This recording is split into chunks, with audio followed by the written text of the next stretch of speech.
ಶಂಭೋ ಶಂಕರ, ನೀನೇ ರಕ್ಷಿಸು. ದೇವತೆಗಳೇ, ಒಂದು ಸಂದರ್ಭ, ಗತಕಾಲದಲ್ಲಿ ಶತಯಾಗವನ್ನು ಮಾಡುವುದರ ಮುಖೇನವಾಗಿ ತ್ರಿಮೂರ್ತಿಗಳ ಕರುಣೆಗೆ ಪಾತ್ರನಾಗಿ ಈ ದೇವಲೋಕದ ಪೀಠವನ್ನು ಪಡೆದವನಾಗಿದೆ. ಆಹಾ, ನಮ್ಮ ದಾಯಾದಿಗಳಾದಂತಹ ದಾನವರು ಹರನಿಂದಲೋ ಬ್ರಹ್ಮನಿಂದಲೋ ವರವನ್ನು ಪಡೆದುಕೊಂಡು ದೇವಲೋಕದ ಮೇಲೆ ದಾಳಿ ಮಾಡುತ್ತಾರೆ. ಅವರು ಪಡೆದುಕೊಂಡ ವರಕ್ಕೊಂದು ಮಾನ್ಯವನ್ನು ಕೊಟ್ಟು ಬಹಳ ಬಿಟ್ಟವರಿ. ಇಲ್ಲಿಯವರೆಗೆ ಪೀಠವನ್ನು ಉಳಿಸಿಕೊಳ್ಳುವುದು ಹೇಗೆ ಎನ್ನುವುದೊಂದೇ ಯೋಚನೆಯಾಗಿತ್ತು. ಈಗ ಹರನ ಅನುಗ್ರಹದಿಂದಾಗಿ ಪೀಠ ಉಳಿದುಕೊಂಡಿದೆ. ಇನ್ನು ನಮ್ಮಿಂದ ಲೋಕಕ್ಕೆ ಏನಾದರೂ ಕೊಡಬೇಕು ಎನ್ನುವ ಕಾರಣಕ್ಕಾಗಿ ಯೋಚನೆ ಮಾಡಿದಂತಹ ನಾನು ಒಂದು ತೀರ್ಮಾನಕ್ಕೆ ಬಂದೆ. ಯಾವ ತೀರ್ಮಾನ? ತ್ರಿವೇಣಿ ಸಂಗಮದಲ್ಲಿ ಜ್ಞಾನ ಸತ್ರವನ್ನು ಮಾಡುವ ಮುಖೇನವಾಗಿ ಲೋಕದ ಒಳಿತನ್ನು ಬಯಸಬೇಕೆಂಬ ತೀರ್ಮಾನಕ್ಕೆ ಬಂದವನಿದ್ದೆ. ಆಹಾ, ಸಭೆ ಸಮಾರಂಭ ಏರ್ಪಟ್ಟ ಕಾಲಕ್ಕೆ ಅಧ್ಯಕ್ಷ ಪೀಠವನ್ನು ಅಲಂಕರಿಸುವರು ಪ್ರಮುಖರಾಗಿರುತ್ತಾರೆ. ಆ ಅಧ್ಯಕ್ಷ ಪೀಠಕ್ಕೆ ಅಲಂಕಾರವನ್ನು ಕೊಡುವಂತವನಾಗಿರಬೇಕು. ಹಾಗೆ ಯೋಚನೆ ಮಾಡಿದಾಗ ಯಾರು ಇನ್ನಾರೂ ಅಲ್ಲ, ಆ ಹರನೇ ಯೋಗ್ಯವಾದವನೆಂಬ ತೀರ್ಮಾನಕ್ಕೆ ಬಂದವನಿದ್ದೆ. ಇದಕ್ಕೆ ನಿಮ್ಮ ಅಭಿಪ್ರಾಯವೇನು? ದೇವೇಶ, ಇಲ್ಲಿವರೆಗೆ ನಿಮ್ಮ ನಿರ್ಧಾರದಲ್ಲಿ ಯಾವುದೇ ರೀತಿಯ ಅಲ್ಲಗಳಿಗೆ ಅಥವಾ ಮನಸ್ಸಿಲ್ಲದ ಮನಸ್ಸಿನಿಂದ ಬರುವ ಈ ರೀತಿಯ ವ್ಯವಹಾರಗಳನ್ನು ಮಾಡಿಲ್ಲ.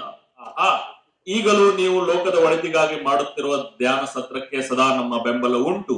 ನಿಮ್ಮ ನಿರ್ಧಾರಕ್ಕೆ ಸಹಮತಿಯೂ ನಮ್ಮದುಂಟು. ಹೀಗಾಗಿ ತಡ ಮಾಡುವುದಲ್ಲ. ಮತ್ತಾಕೆ ತಡ? ನೇರ ಕೈಲಾಸದತ್ತ.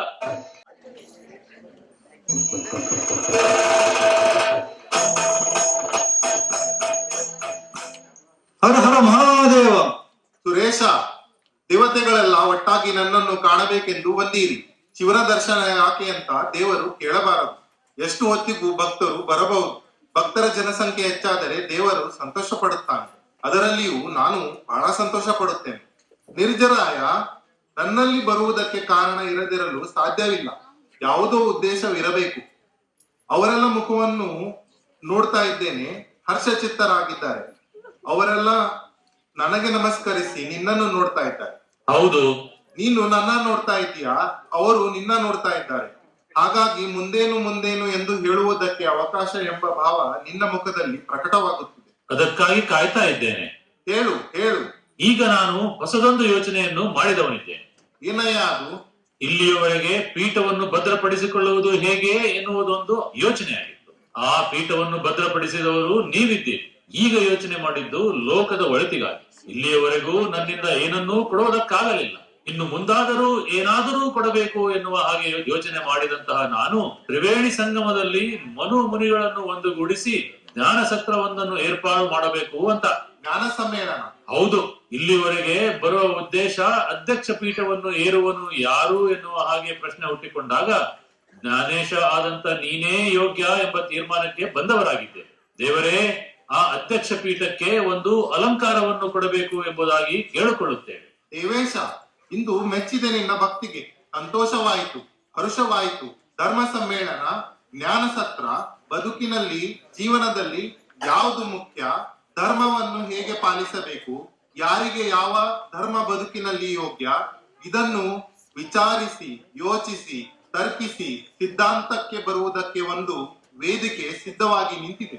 ಹೌದು. ಆ ವೇದಿಕೆ ಅಧ್ಯಕ್ಷನನ್ನಾಗಿ ನನ್ನನ್ನು ಆಯ್ಕೆ ಮಾಡಿಕೊಂಡಿದ್ದೀಯ. ಹೌದು. ಕೊನೆಗೆ ತೀರ್ಮಾನ ಕೊಡಲಿಕ್ಕೆ ನಾನಲ್ವೇ? ಹೌದು. ಆದೀತು, ತಡ ಮಾಡುವುದು ಏಕೆ? ಹೋಗೋಣ.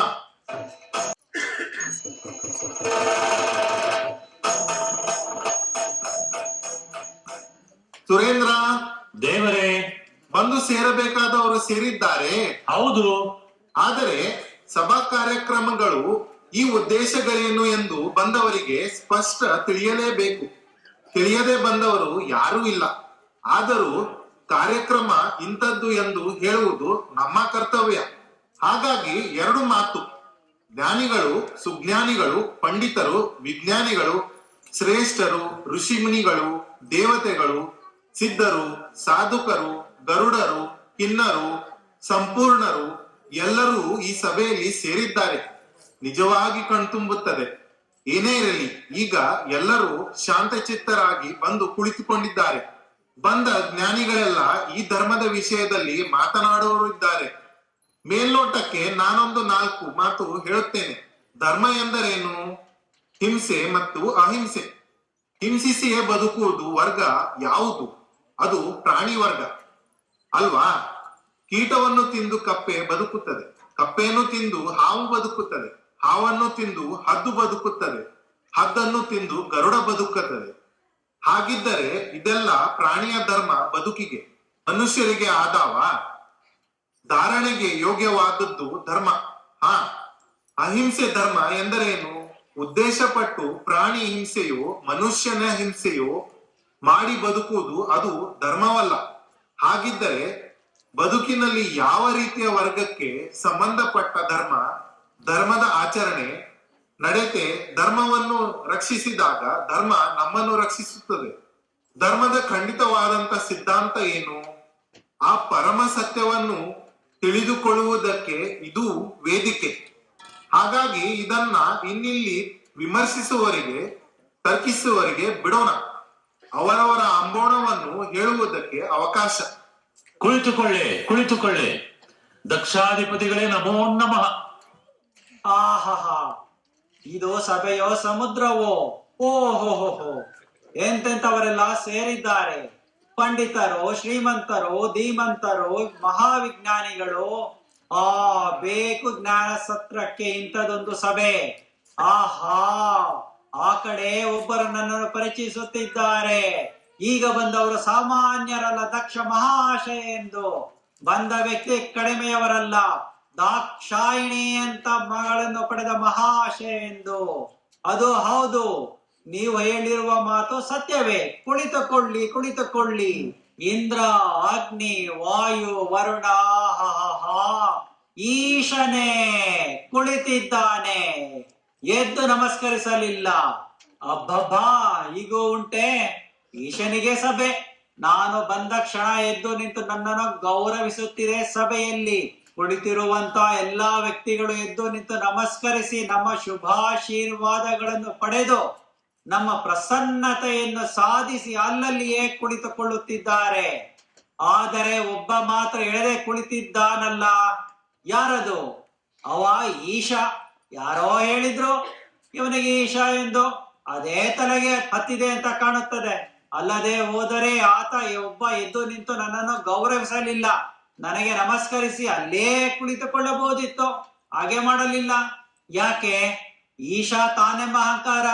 ಈಶಾ ಅಂತ ಬಂದು ಕುಳಿತುಕೊಂಡ್ಬಿಟ್ಟ. ನನ್ನಂತವರು ಬಂದಾಗ ಎದ್ದು ನಿಂತು ಗೌರವಿಸಬೇಕು ಅಂತ ಸಾಮಾನ್ಯ ಜ್ಞಾನವೂ ಇಲ್ಲದೆ ಈ ಪೀಠವನ್ನು ಏರಿ ಕುಳಿತಿದ್ದಾನೆ. ಬೇಡ ಬಿಡಿ, ಇಂಥವರಿಂದ ನಾನದನ್ನು ನಿರೀಕ್ಷಿಸುವುದಿಲ್ಲ. ಉಚಿತ ಮಾತು. ಸಾಂದರ್ಭಿಕವಾಗಿ ನಮ್ಮಂತಹ ಗಣ್ಯ ವ್ಯಕ್ತಿಗಳನ್ನು ಕಂಡಾಗ ಸಮಯೋಚಿತವಾಗಿರುವಂತಹ ಎರಡು ಮಾತನಾಡಬಹುದಿತ್ತಲ್ಲ. ಆಡಿದ್ನ ಇವ? ಇಲ್ಲ, ಆಡಲಿಲ್ಲ. ಕೆಲವರಿಗೆ ಅದು ಸಮಸ್ಯೆ ಆಗುತ್ತದೆ. ಮಾತಾಡಬೇಕು ಅಂತ ಮನ್ಸಿದ್ರು ಮಾತಾಡಕ್ಕಾಗೋದಿಲ್ಲ. ಒಟ್ಟಾರೆ ಒಂದೆರಡು ಮಾತಾಡಬಹುದು. ಬೇಡ, ಇಷ್ಟು ಮಾಡಿದರೆ ಸಾಕು, ನಾವು ಪ್ರಸನ್ನರಾಗುತ್ತೇವೆ. ಒಂದು ನಗುವೂ ಇಲ್ಲ. ನೋಡಿ ಅವನ ಮುಖವ, ಕುಳಿತ ಭಂಗಿ ನೋಡಿ. ಇವ ಶಿವ. ನಾನು ಎಷ್ಟು ಮಾತಾಡ್ತಾ ಇದ್ರು ಅವನು ಮಾತಾಡ್ತಾ ಇಲ್ಲ. ಇವನಿಗೆ ಅಧ್ಯಕ್ಷ ಪೀಠ. ಹೇಳುವುದಕ್ಕೆ ನಾಚಿಕೆ ಆಗುತ್ತದೆ. ಇವನಿಗೆ ಸಂಸ್ಕಾರ ಉಂಟಾ? ಹೇಗೆ ನಿರೀಕ್ಷಿಸುವುದು? ಇವನಿಗೆ ಸ್ನಾನವೇ ಇಲ್ಲ. ಹೇಳಿಕೊಳ್ಳುವುದಕ್ಕೆ ತಲೆಯ ಮೇಲೆ ಗಂಗೆ. ತಲೆ ಮೇಲೆ ಗಂಗೆ ಇದ್ದರೂ ಇವನಿಗೆ ಸ್ನಾನವೇ ಇಲ್ಲ. ನೋಡಿ ವಿಪರ್ಯಾಸ. ತಲೆ ಮೇಲೆ ಗಂಗೆ ಇದ್ದಾಳೆ ಅಂತ ಅದೆಲ್ಲ ಸ್ನಾನ ಆಗೋದಿಲ್ಲ. ಒಬ್ಬ ಹೆಣ್ಣು ತುಂಬಿದ ನೀರಿನ ಬಿಂದೆಗೇನೋ ತಲೆ ಮೇಲೆ ಹೊತ್ಕೊಂಡು ಹೋಗ್ತಾ ಇರ್ತಾಳೆ. ಕಾಲು ಎಡುತ್ತದೆ, ಕೊಡದಲ್ಲಿರುವ ನೀರು ತುಳುಕುತ್ತದೆ, ಮೈ ಮೇಲೆ ಚೆಲ್ಲುತ್ತದೆ. ಅದಕ್ಕೆ ಸ್ನಾನ ಅಂತಾರ? ಹೇಳೋದಿಲ್ಲ. ಇವನಿಗೆ ಹಾಗೆ ತಲೆ ಮೇಲೆ ಗಂಗೆ ಹರಿದು ಹೋದ್ರು ಇವನಿಗೆ ಸ್ನಾನ ಇಲ್ಲ, ಸ್ನಾನವೇ ಇಲ್ಲ. ಮತ್ತೆಲ್ಲಿಯ ಜಪ, ಎಲ್ಲಿಯ ಅನುಷ್ಠಾನ? ಜಪ ಅನುಷ್ಠಾನಗಳನ್ನು ಮಾಡಿದರೆ ವಿಶೇಷವಾದಂತಹ ಶಕ್ತಿ ಸಾಮರ್ಥ್ಯಗಳು ಸಿದ್ಧಿಯಾಗುತ್ತದೆ. ಇನ್ನೂ ಕೆಲವು ಸಮಯ ಹೀಗಾಗುವುದುಂಟು. ತಾನು ವಾಸಿಸುವಂತಹ ಪ್ರದೇಶದಿಂದಾಗಿ ಆ ನೆಲದ ಮಹಿಮೆಯಿಂದ, ಮಣ್ಣಿನಿಂದ ಕೆಲವೊಂದಷ್ಟು ಸಂಸ್ಕಾರಗಳು ನಮಗೆ ಅರಿವಿಲ್ಲದೆ ನಮ್ಮೊಳಗೆ ಸೇರಿಕೊಂಡಿರುತ್ತದೆ. ಹಾಗೆ ಯೋಚನೆ ಮಾಡಿದರೆ ಒಳ್ಳೆಯ ಭೂಮಿಯಲ್ಲಿ, ಒಳ್ಳೆಯ ಸ್ಥಳದಲ್ಲಿ ಈತ ವಾಸ ಮಾಡಿದ್ದಾನ? ಸ್ಮಶಾನವಾಸಿ. ಇನ್ನು ನೆಲದ ಗುಣದಿಂದ ಒಳ್ಳೆಯ ಸಂಸ್ಕಾರ ಸಿಗುವುದಕ್ಕೆ ಸಾಧ್ಯವಿಲ್ಲ. ಮತ್ತೆ ಒಳ್ಳೆಯವರ ಒಡನಾಟ ಒಳ್ಳೆಯ ವ್ಯಕ್ತಿಯರ ಒಡನಾಟ ಮಾಡಿದರೆ ಒಳ್ಳೆಯ ಸಂಸ್ಕಾರವನ್ನು ಮೈಗೂಡಿಸಿಕೊಳ್ಳಬಹುದು. ಇವನಿಗೆ ಒಡನಾಟ ಆದರೂ ಸರಿ ಉಂಟೆ? ಹೇಳುವುದಕ್ಕೆ ನಾಚಿಕೆ ಆಗದೆ. ಇವನ ಹಿಂದೆ ಇರುವುದೆಲ್ಲ ಭೂತ ಪ್ರೇತ ಪಿಶಾಚಿ ಗಣಾದಿಗಳು. ಆ ಭೂತ ಪ್ರೇತ ಪಿಶಾಚಿಗಳಿಂದ ಎಂತಹ ಸಂಸ್ಕಾರ ಸಿಗುವುದಕ್ಕೆ ಸಾಧ್ಯ?